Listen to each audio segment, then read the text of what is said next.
Hello everyone, I welcome all of you once again for this IGBC AP exam preparation course. Myself Sarvanan J. Bharati from Carbon Figure Academy.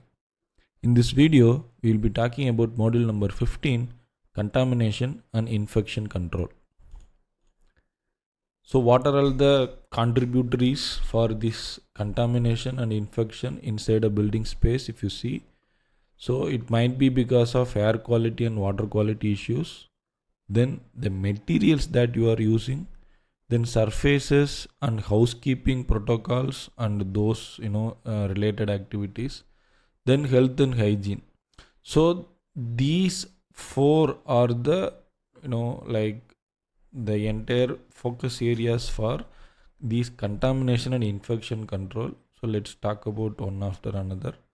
So in case of water quality, so we have water quality standards and drinking water quality standards IS 10500. So the revised version is 2012. So we have been provided with what are the fundamental threshold for physical, chemical and biological characteristics of drinking water. So like physical in the sense color, odor, pH and taste. General parameters like calcium, magnesium, chloride and iron presence.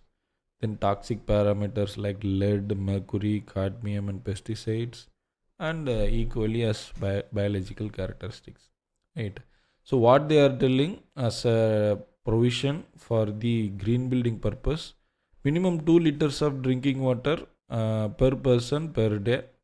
So provide at least one water fountain or dispenser per floor, right? So the accessibility to the drinking water should exist throughout the operation in a given day, right? So this particular table is actually snapped from IS 10500 drinking water quality standards. You can able to see the characteristic pH. So what is the threshold? It is 6.5 to 8.5. So in case of turbidity, 1, right? Then in case of total dissolved solids TDS, 500. So likewise different parameters would be there. So this is physical parameters like organoleptic and physical parameters, which means the smell and color, all those things. Likewise the same IS standards will be talking about the chemical parameters and biological parameters as well. You can take a download for this document from Google for free, right?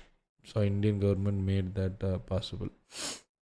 Then air quality, 3 ways to reduce contamination and microbial count in terms of air quality. So control humidity, control air purity and control air freshness, right?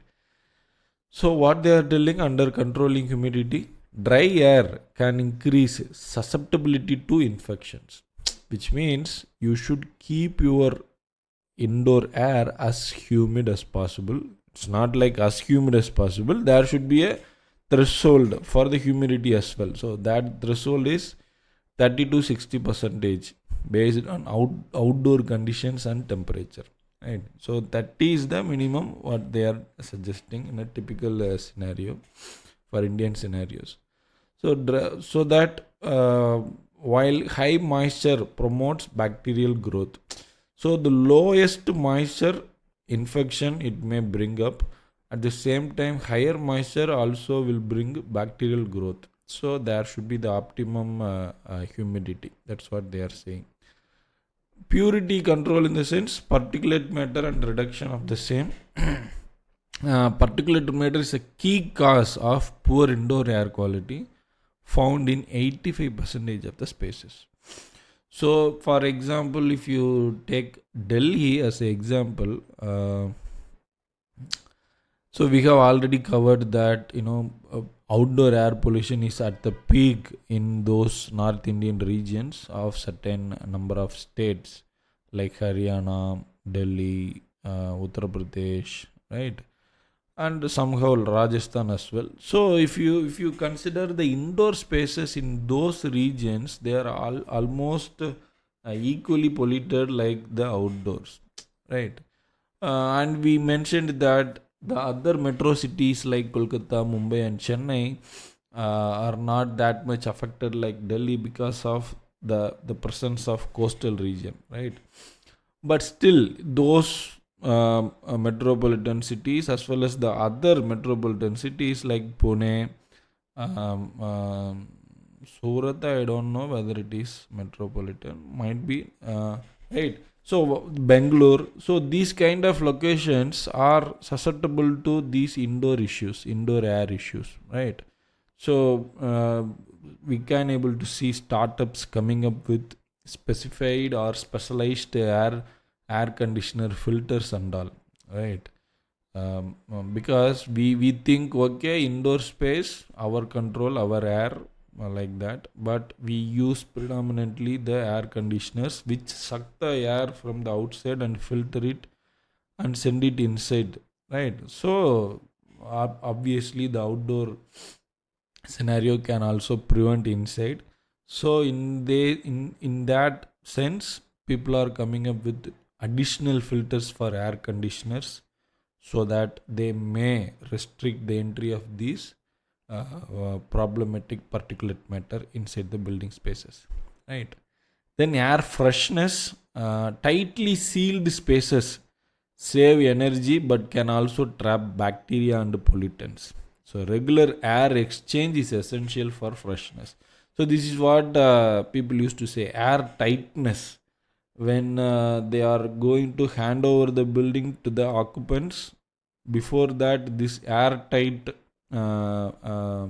testing would be done, um, because of measuring different other parameters. But still, here in this module or in this credit category, contamination and infection, so it should not be that much airtight any space, like likewise people are mentioning, right? So which means they also get trapped with bacterias, right? So air movement and air exchanges is essential, that's what they are telling. So in the right side image, what you can see, indoor air quality, why we are worrying this much. 90% of our life spent indoors, that's the first point. What people are suggesting that 2 to 5 times of more pollution exists in indoor than the outdoors, right? But we don't know.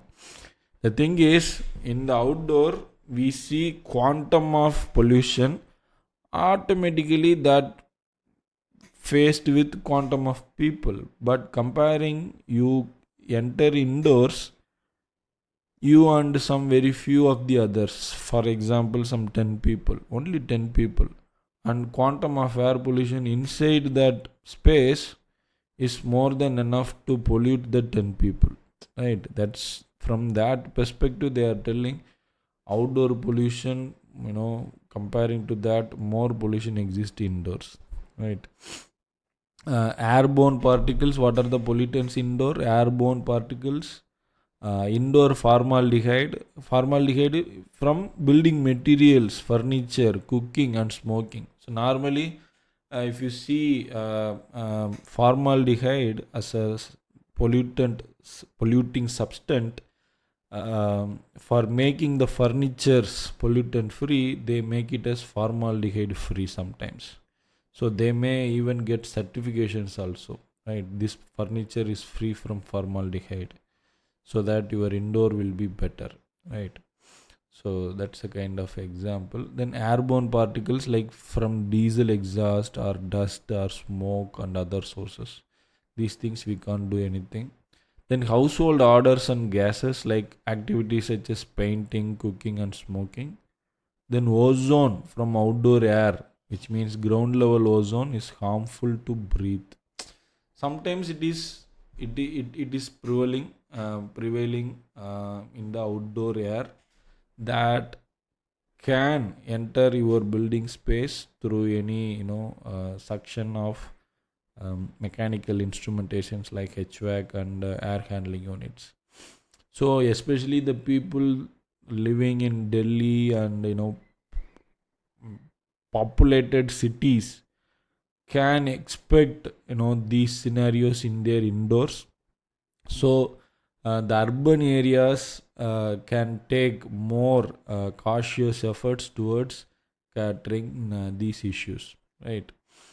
Carbon dioxide from people exhaling and cooking. So carbon dioxide is also one of the pollutant which make you feel stressed when the level of CO2 goes beyond a certain threshold. We already covered this in previous modules. I think yesterday only we were talking about that, right? Sorry. So air quality, if you see again the same table we have seen in the previous module, the quality requirement regarding the class A building, class B building and class C building, and with respect to different parameters, what should be the maximum permissible, what should be the minimum requirement, all those things. But here it's not about required elements, only avoidable elements they are mentioned.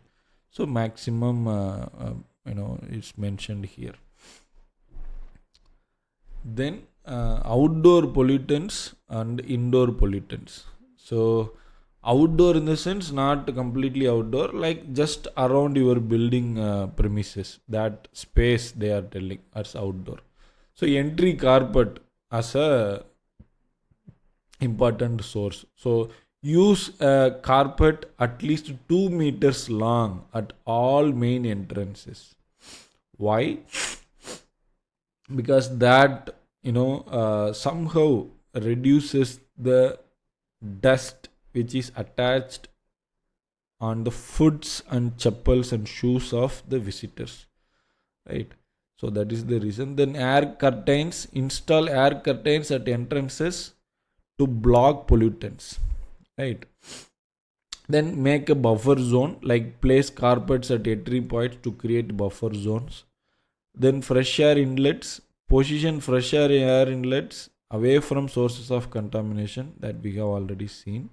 Air filtering media, install after building flush out with filters of at least MERV 13 or EU 7 rating.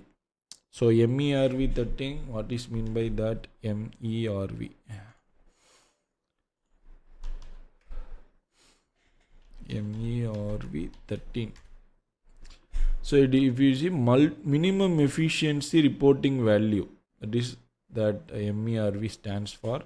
13 indicates effectiveness in capturing airborne particles. So when the number increases, I think it would be more qualified. So there are series of MERVs are there. So what they are suggesting, at least MERV 13 should be preferred, or EU 7 rating. So that would be also another kind of ratings for the filtering media, right? Then germicidal or UV lamps, installing an air handling unit, cooling coils to reduce microbial contamination, right? So because we know that in large buildings AHU plays a huge role in terms of fresh air intake and indoor air quality enhancement. So those AHUs can be installed with some kind of lamps so that they may act as a sterilizing point of entering air into the building, right? So indoor pollutants, if you see, found in printer rooms, chemical storage rooms, and these kind of locations. How to control? Exhaust system for ventilation you have to provide. Self-closing doors and deck-to-deck partitions, hard ceilings to contain pollutants, right? So deck-to-deck partitions, in the sense one floor to another floor, in that sense they are mentioning. So try to keep the ceilings or floors, multiple story building means floors, ceilings as rigid and leak proof, so that to contain pollutants within one space, right? Implement negatively pressured spaces were required to prevent cross contamination. This is what we mentioned as whenever you want to design dedicated smoking spaces within a building, that space should be negative pressured so that the the smoke once exhaled will get sucked out immediately, right? So that is what they are mentioning. Then low emitting materials, which means regarding the materials. So indoor materials impacting the air quality are paint and coatings, adhesives, carpets. So these are the different materials which are being considered as sources for indoor air pollutant, like paints and coatings, adhesives, carpets, composite wood, new wood furniture. Because of new wood furniture, in the sense they would have come up with new painting and varnishes, coatings and all.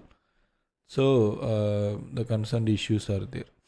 So if you see low emitting materials under these categories, we can see paints and coatings, like non-flat, flat, anti-corrosive, anti-rust, clear wood finish, varnish, then floor coatings.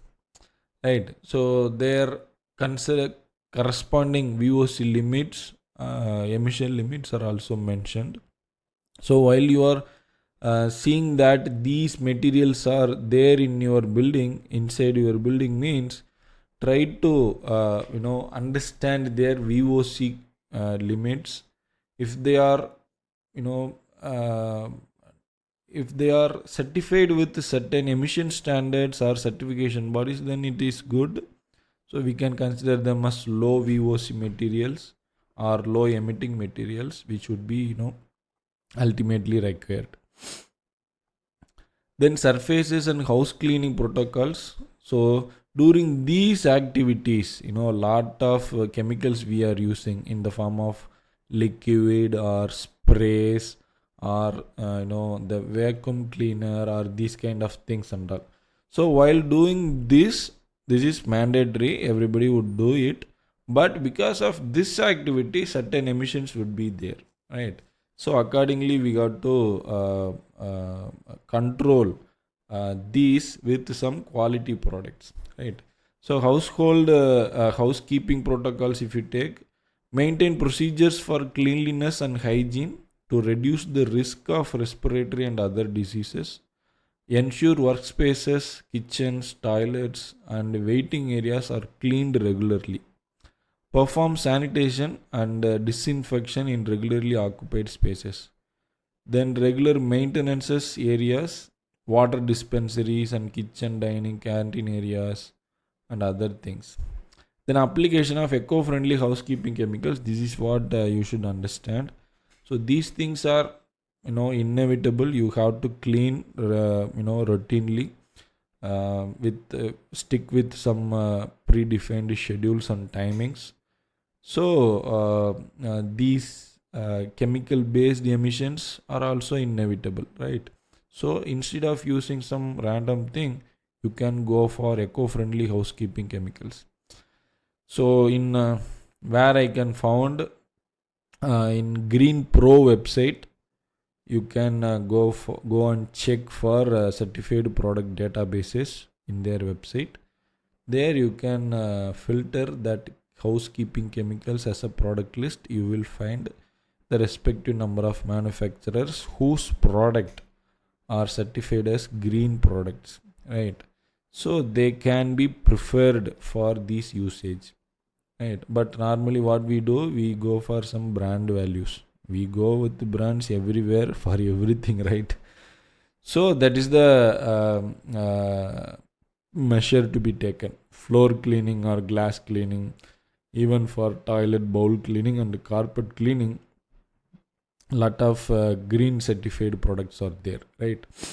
Then hygiene compliance, air curtains, entry carpets and buffer zones, so they have to be dust free as far as possible. So what we can do, install at building entrances to prevent pollutants like air curtains, Entry carpets like minimum 2 meters. That's what we already seen. Minimum 2 meters carpet at entrances. And place carpets at entry points to control the dust as buffer zones. Right.